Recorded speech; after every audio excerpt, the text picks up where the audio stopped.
What is the role of the Royal Australian Artillery and how has it played it over the last 150 years? Ladies and gentlemen, welcome to episode 63 of the Principles of War podcast, The Birth of Australian Artillery.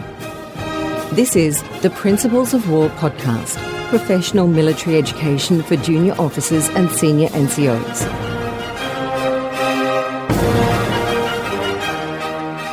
The 1st of August 2021 represents the 150th anniversary of the start of a permanent artillery capability within Australia. And this episode is the commencement of a special series to look at the history of the Royal Australian Artillery and its preceding units in defending the Commonwealth of Australia and its preceding states. To celebrate this august anniversary, to commemorate the sacrifice that Australian gunners have made, and to look for lessons from history for the contemporary employment of artillery on the modern-day battlefield, we are going to look at a series of decisive engagements where artillery has played a significant role. Whilst at first it might appear difficult to glean any lessons from more than a century ago for the employment of artillery, we will see recurring themes like rapid technological changes that drive significant tactical changes on the battlefield, as well as changing strategic circumstances and the requirement for indirect fire support to protect troops and allow them to win on the battlefield. Before we get into the historical lessons, a quick doctrinal review for the employment of artillery. The role of artillery is to maximise the ADF's fighting power through the provision of offensive support coordination and targeting, indirect firepower, surveillance and target acquisition, and ground-based air defence. The principles for the employment of artillery include cooperation, concentration of fire, economy of effort, and sustainment. Closely linked with that are the characteristics of artillery, and they are flexibility, versatility, responsiveness, and reach. As we look at our decisive engagements, we'll be looking at how commanders have used artillery in ways that maximise the impact of those characteristics. I'm also very keen to look at the entire spectrum of tasks that artillery units may be required to perform on operations. For field artillery, these include suppression, neutralisation, destruction, harassment, illumination, interdiction, counter-battery fire, and coordination of fires. We'll look at the full spectrum of the components of artillery, from anti-aircraft, anti-tank, counter-battery, divisional locating capabilities through to ISR, so intelligence, surveillance and reconnaissance, the role of field, garrison and heavy artillery, and their conduct of the depth battle. In David Horner's book on the history of the Australian gunners, he says that the importance of artillery to success in battle cannot be overstated. Napoleon Bonaparte said, "It is with artillery that war is made." Stalin, for good reason, described artillery as the god of war. General Monash thought that artillery was a paramount factor in the victories of the Australian Corps.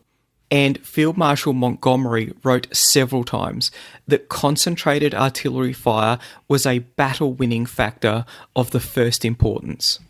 Our first serial in this series is going to look at the beginnings of the RAA.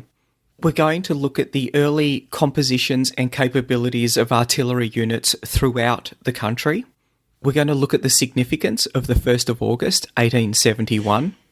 We will look at the first deployment of Australian troops overseas, our first battles, and we're going to look at the first shot in the First World War. Prior to 1870, the defence of the Australian colonies, both internal and external, had rested almost entirely on the Royal Navy and elements of the land forces from Great Britain, supported by locally raised volunteer forces. In August 1870, the last of the imperial garrisons, which had included both infantry and artillery, sailed from Australia, leaving the colonies to provide for their own defences.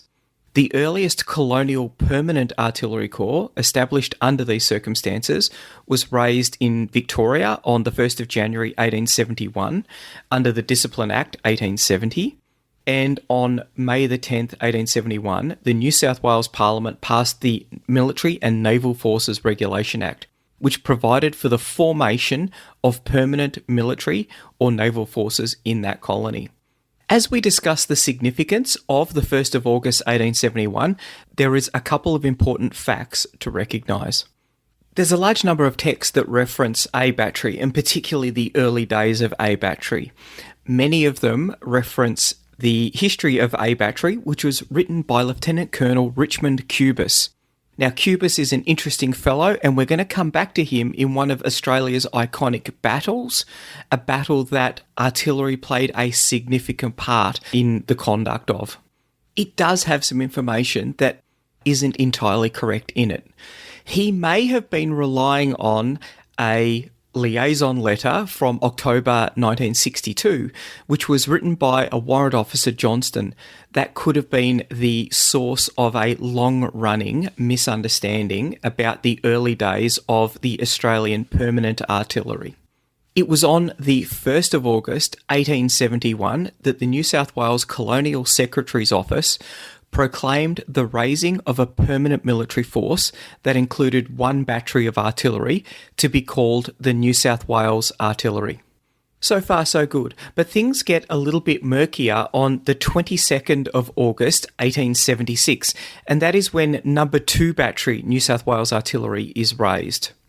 When that occurs, the original battery of the New South Wales Artillery is renamed number 1 battery New South Wales Artillery. On the 13th of June 1877, a further battery, which is number 3 battery New South Wales Artillery, is raised. The batteries of the original New South Wales Artillery made a significant contribution to the defence of the nation, and in fact, all the way up until 1950, there were units that were able to track direct lineage all the way back to original New South Wales Artillery units. The headquarters 1st Fixed Defences Brigade could trace its lineage back to the regimental staff of the New South Wales Artillery, founded in 1876. The 1st Coast Artillery Battery was a direct descendant of number 1 battery, founded in 1871. And the 2nd Coast Artillery Battery was a direct descendant of number 3 battery, founded in 1877. But it was number 2 battery, New South Wales Artillery, that was raised in 1876, that was organised as the first permanent field battery of the New South Wales Artillery in 1889, and it became A Battery, New South Wales Artillery, in 1893, and then A Battery, RAA, in 1902. And this is what is perpetuated by A Battery, RAA, today. It is still the longest continually serving regular unit of the RAA and of the Australian Regular Army. And on the 24th of June 1893, number 2 battery New South Wales Artillery was renamed A Battery. The New South Wales Artillery was exercised in both garrison and field artillery work. Garrison artillery is the technical branch of artillery, and they are responsible for technical gunnery that would occur prior to the First World War. It was established generally to man the guns of forts and the coastal artillery batteries. They would also man the heavy gun batteries that would be a component of the siege artillery. Field artillery was the component of the artillery that is mobile and generally would move with supported troops, so be that the infantry or the cavalry, and to provide them artillery support at the places where they required it. The strategic picture for the states of Australia back in those days was moderately ominous. There were foreign powers of concern, which included the Russians, the French, who had recently annexed New Caledonia in 1853, and this situation was exacerbated by the discovery of gold in New South Wales in 1851, and shortly after and in larger quantities in Victoria. In 1883, the Queensland government surprised everyone and annexed Papua for the British Empire. In 1884, the Germans declared the protectorate of the New Britain archipelago and northeastern New Guinea. During this time in Victoria, there was also the development of artillery forces. This was spurred predominantly by internal security needs.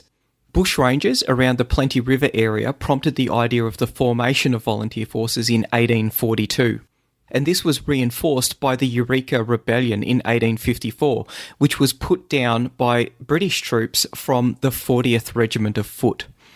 Governor Hotham approved a volunteer corps of not more than 2,000, which was later amended to 10,000 in 1860. This is quite a large force. It's actually 1% of the population of Victoria. Victoria only having 1 million people at this time. There was a wide range of artillery units that were formed. Many of them were short-lived.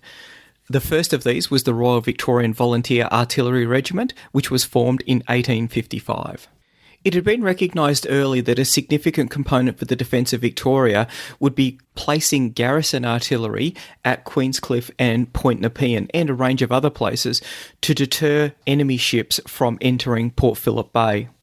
The parlour state of artillery in Victoria is quite evident to see when in 1862 the Russian frigate Svetlana entered Port Phillip Bay and the shore battery was unable to return the customary salute because there was no ammunition available for it.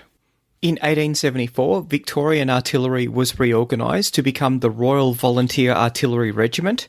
It was equipped with 18 80-pounder rifled muzzle loaders, 5 of which were at Sandwich, 10 at Williamstown, and 1 each at Geelong, Emerald Hill, and with metropolitan units. Both South Australia and Tasmania were also spurred on by various war scares for the development of volunteer artillery units. An article from The Australian in 1864 highlights some of the issues with the artillery in Australia at this time. The inability of the states to pay for permanent forces meant that they relied heavily on volunteers. And for volunteers, it was the ability to be able to recruit. The article describes some of the problems. Our Regiment of Royal Volunteer Artillery claims to be the oldest established as well as the most efficient of any of our volunteer corps. The former honour at all events must be conceded to it, for 10 years have sped since it first had an existence and a name. And in those days, the volunteer element was represented by the artillery above, and not very largely represented either, for the corps did not muster above 150 men. In those days, our volunteers were not recognised by the public with the same cordiality as is now the case, and it may be that the corps would never have risen from the small beginnings, but that, fortunately, the command was in the hands of a gentleman who then, as now, was an enthusiast of the volunteer movement. Colonel W.A.D. Anderson, the present commander of our local forces. When the movement provoked in England in 1859 by the French invasion panic, approved by its statesmen, smiled upon by ladies, and sung into fashion by a myriad of poets from Tennyson downwards, spread to Victoria, and volunteering became the rage, not only did numerous rifle companies spring into being, but the artillery corps was largely reinforced. 10 batteries were established in and about Melbourne and 4 at Geelong, including 1 at Queenscliff, and a total force of nearly 700 men was enrolled. The tasteful uniform adopted at this period for the artillery, especially tasteful when compared to the workhouse grey in which the rifles were attired, rendered the corps popular with the smart men about town, and both regards personnel and drill the regiment maintained its crack character. So that article was from 1864, and it hints at one of the issues with a volunteer force, and that is the notice to move. For the garrison artillery in particular, they were often waiting for ships to turn up trying to enter the port. So that meant that they had to be ready almost all of the time. This was a dilemma that for a significant amount of time wasn't adequately addressed. In 1870, the Victorian Permanent Artillery Corps, consisting of about 300 men, was raised. This was the colony's first permanent or regular unit, and it was created to take over responsibility for manning the fortifications that the British garrison had occupied prior to departure. They were also used to instruct the volunteer artillery units. Throughout the rest of the decade, the Victoria's military remained roughly the same size, although it obtained higher levels of efficiency as training opportunities were expanded and its organisation was improved. By the time that the British garrison was was withdrawn in 1871, the Victorian military consisted of 206 permanent troops and 4,084 militia and volunteers. 1878 in Victoria sees potentially the first use of Australian troops in the DFAC role. So DFAC, Defence Force Aid to Civil Authority. And this was caused by the Kelly Gang. Australia's iconic bushranger, Edward Ned Kelly, and his gang's robberies in northeastern Victoria and southern New South Wales stretched the Victorian police force to the limit. Police who were sent to the area were usually urban members with no bush skills and little understanding of the struggles of bush folk. So the government responded by drafting members of the garrison artillery to help guard banks. After the raid on the bank at Euroa in December 1878, artillerymen were sent to towns like Seymour and Shepparton to stem local panic about the Kellys, who seemed to appear and vanish at will in remote and rugged Kelly country. On the 28th of June 1880, a further artillery detachment, complete with a 12-pounder field gun, were dispatched from Melbourne by train to take part in the siege at the Glenrowan Inn. Such a gun would have reduced the hotel to splinters in minutes, but the siege ended early when Ned Kelly, clad in armour, exchanged shots with the police and the hotel was set on fire, while the artillerymen camped impatiently at Seymour. In 1884, in Victoria, the volunteer system was replaced with permanent, which was paid full-time soldiers, and militia, who were paid part-time soldiers. It's worthwhile having a quick look at how some of the equipment was procured for some of these volunteer batteries. In 1884, in Victoria, Sir William Clark had purchased 3 Nordenfeld 10-barrel machine guns. This formed the core of the Nordenfeld or Rupertswood battery that was raised in Sunbury. In 1889, it changed its name to the Victorian Horse Artillery and was divided into 2 half batteries. The left half at Werribee Park, which was run by the Chirnside family, and the right half at Rupertswood, run by the Clark family. The Werribee battery was disbanded in 1893, while the Rupertswood battery continued until 1897. The Victorian Horse Artillery was a volunteer corps that reflected Melbourne's social hierarchies. Sir William Clark was a wealthy landowner and grazier, and his son Rupert commanded the battery. The Clarks provided 60 horses for the Horse Artillery at substantial cost. So this represents a significant contribution to the defence of the state by citizens of the state. They're actually, not only are they supplying horses, but they also provided the land for training activities to occur on, and they provided the equipment themselves. On the 18th of March 1884, a British outpost in Khartoum was besieged by followers of the Mahdi, and on the 26th of January 1885, Major General Charles Gordon was murdered in the siege. John Coates, in his book An Atlas of Australia's Wars, described that when news reached Australia on the 6th of February 1885, it caused a surge of martial patriotism which only could have occurred during the Victorian era. Within hours, the Premier of New South Wales, W.B. Daly, without consulting Parliament, had conceived a scheme to raise a force of infantry and artillery to dispatch to the Sudan to assist the Anglo-Egyptian force to avenge Gordon's death. What was impressive was that 30 officers, 740 men and 218 horses were dispatched within 2 weeks. Horner, in his book, describes the send-off. A crowd of over 200,000 Sydneysiders gathered to farewell the expedition when it sailed from Circular Quay on the 3rd of March. Bands played The Girl I Left Behind Me, while supporters shouted Advance Australia or Give It to the Mahdi. With the guns of HMS Nelson and Fort Macquarie firing salutes, the transport ships pulled away and steamed down the harbour. The first ship, carrying mainly infantry, arrived at Suakin on the 29th of March, and the artillery landed 2 days later. New South Wales had offered 2 batteries, but only one was requested by the British. The New South Wales artillery at the time was equipped with 16-pounders, but these were thought to be too heavy for operations in the Sudan, so they were going to receive 6 9-pounder rifled muzzle-loading guns and ammunition when they arrived at Suakin. The artillery contingent consisted of 7 officers and 168 other ranks, 11 ORs in the ambulance, 7 ORs in the small arms ammunition train, and 11 ORs in the staff. There was also 2 battery sergeant majors with the contingent.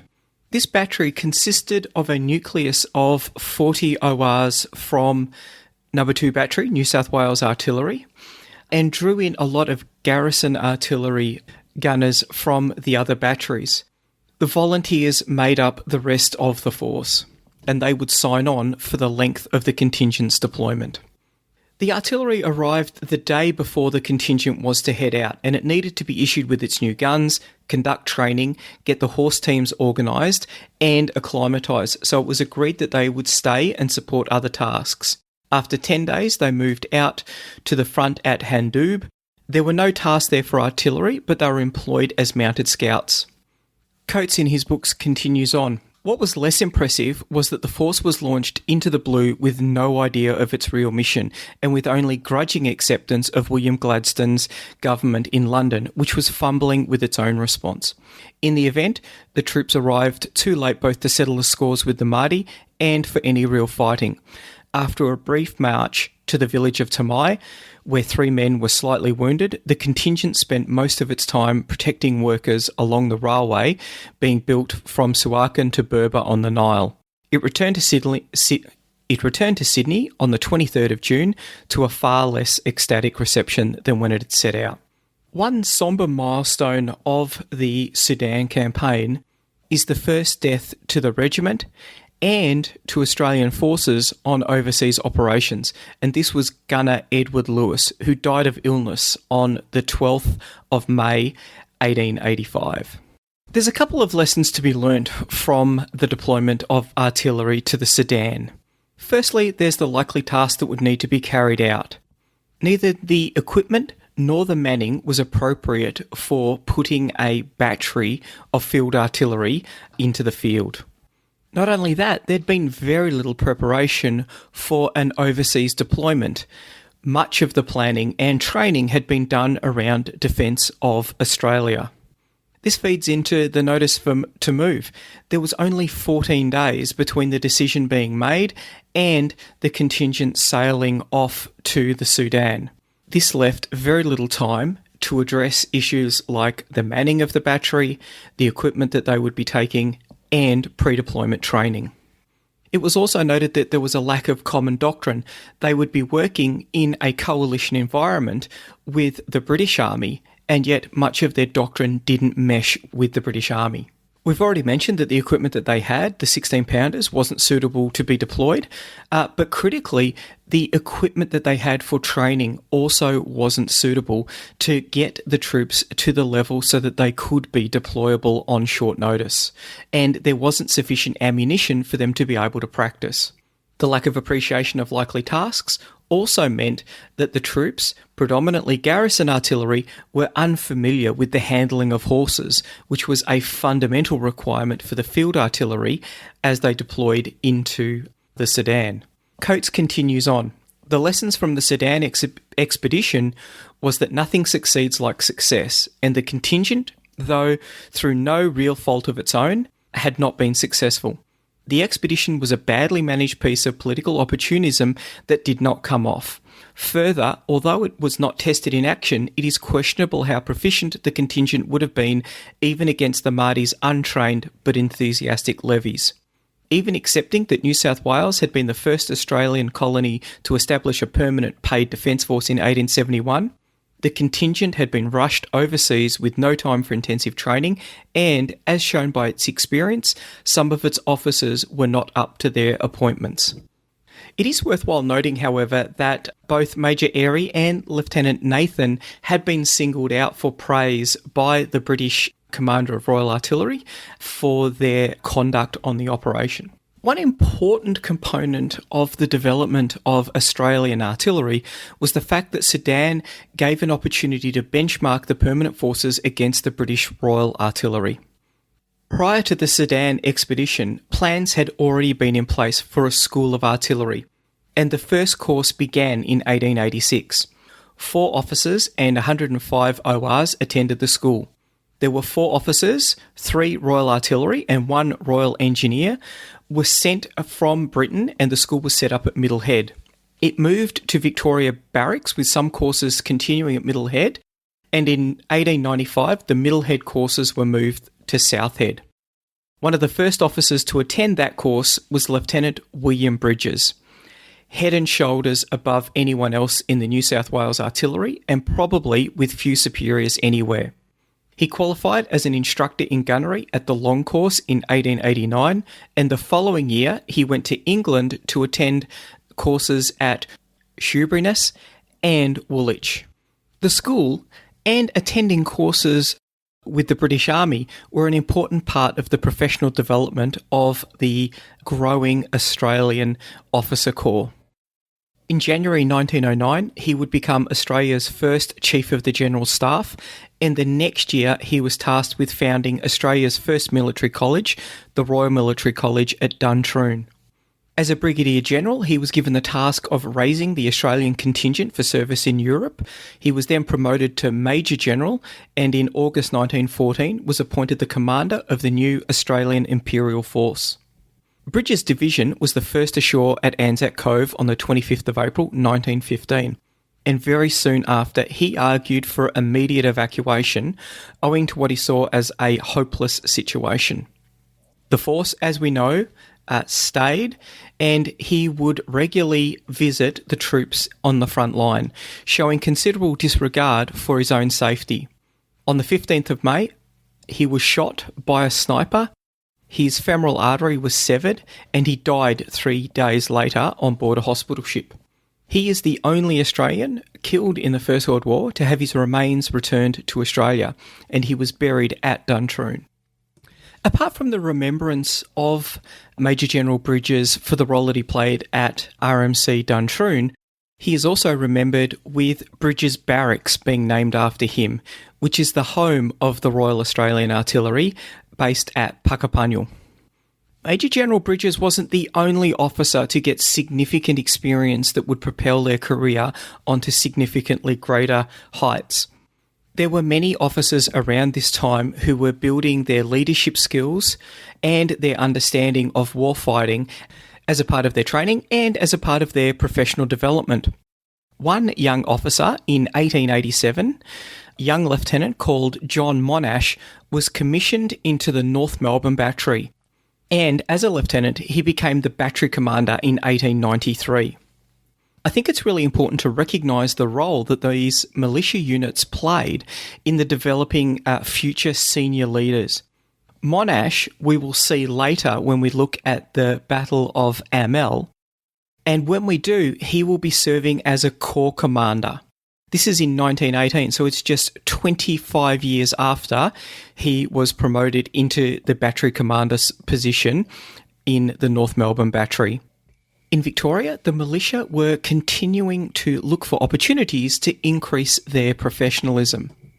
In the 1880s, apart from individual unit training, there was also a traditional 4-day Easter camp, a review on the occasion of Queen Victoria's birthday, and in November, on the occasion of the Prince of Wales' birthday, a complex one-day training exercise was held, which surprisingly enough was a combined arms activity to test the operational skills and leadership of units and officers.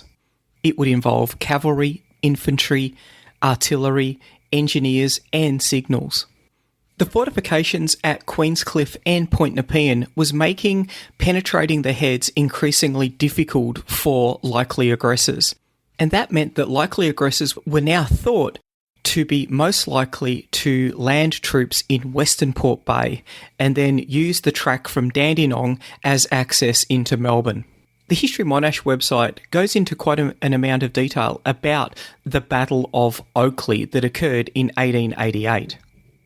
It states the exercise were held over ground leading from Dandenong through Springvale to the railway and road junction at Oakleigh Village, southeast of Melbourne. The annual combined arms training activity was given greater impetus in 1888 because in June 1888 it seemed like the real thing was going to happen, and that because the telegraph lines to Europe were suddenly and inexplicably cut off. Rumours of war in Europe flew about and they were fanned by the local media. The Victorian Navy and garrison forts stood to their posts and the militia was alerted. When the reason for the cables being cut, which was volcanic activity in the Netherlands East Indies, became known, the alert subsided. Nonetheless, the false alarm added spice to the November exercise that was planned. The 1888 manoeuvres were to be held in the village of Oakley. From a training point of view, the country between Oakley and Dandenong was close to ideal. It was sparsely settled and it was undulating and lightly timbered. The forces that took part were a part of the Victorian Defence Force. This had been reorganised in 1884 with a militia, so a part-time but paid force, which was strengthened with a staff of permanent officers and non-commissioned officers who were mainly ex-British Army. The scenario for the exercise was the advance guard of an attacking force, which was the Red Force, which had landed in Western Port Bay, was advancing on Melbourne and aimed to capture Oakley Village and the railway junction. The Red Force advance guard consisted of A and B batteries of the Field Artillery Brigade, along with 6 Armstrong 12-pounders, rifled breech-loading guns. The batteries arrived in Springvale after a route march from Melbourne on the 8th of November and camped there overnight. The guns were accompanied by the 1st and 2nd Battalions of the Victorian Rifles. The Blue Force, or the Defenders, was made up of a detachment of the Nordenfeld Battery, a detachment of the Victorian Artillery, acting as infantry, C Battery Field Artillery, the Field and Telegraph Company of Engineers, and a detachment of mounted rifles, along with 1 battalion of senior cadets. They were also accompanied with a medical department, which included several bearer parties working with the fighting line during the action, and the first dressing station for the defence was established at the rear. The engineers helped dig in the guns of C Battery and also put in 100-pound mines to the front from where it was expected that the enemy would advance. They also laid 2 telephone lines about a mile long, reaching from the base of the defensive positions to its outposts by either flank, and fixed them with Ada telephone, a new appliance which was kept in operation all through the action with very good results. As we're coming towards the end of the 19th century, we can see a growing commitment to professionalism within Australian artillery. We've got the development of the School of Artillery, which took candidates from other states as well. It wasn't just New South Wales officers and ORs who were attending courses there. And we've got participation in combined arms activities.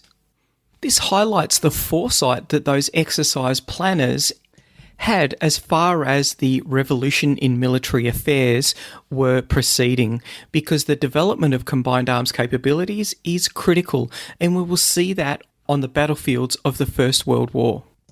Skills were gradually improving. In 1893, a team from the Victorian Horse Artillery attended a military tournament at Woolwich, and their driving was observed to be faultless, and the display was heartily applauded.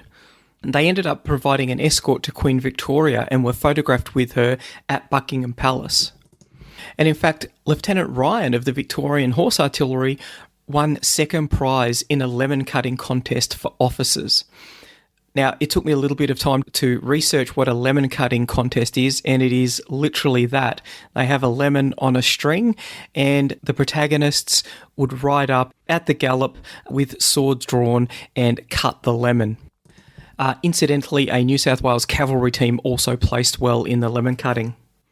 In July 1899, the Permanent Artillery of Queensland, New South Wales and Victoria became regiments of the Royal Australian Artillery.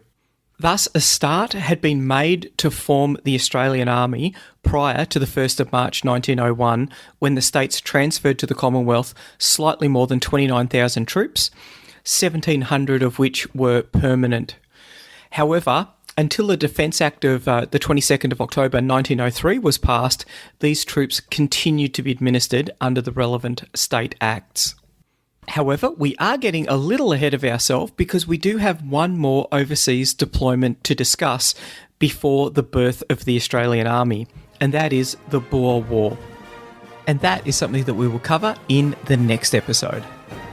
The Principles of War podcast is brought to you by James Ealing. The show notes for the Principles of War podcast are available at www.theprinciplesofwar.com for maps, photos and other information that didn't make it into the podcast. Follow us on Facebook or tweet us at Surprise Podcast. If you've enjoyed this podcast, please leave a review on iTunes and tag a mate in on one of our episodes. All opinions expressed by individuals are those of those individuals and not of any organisation.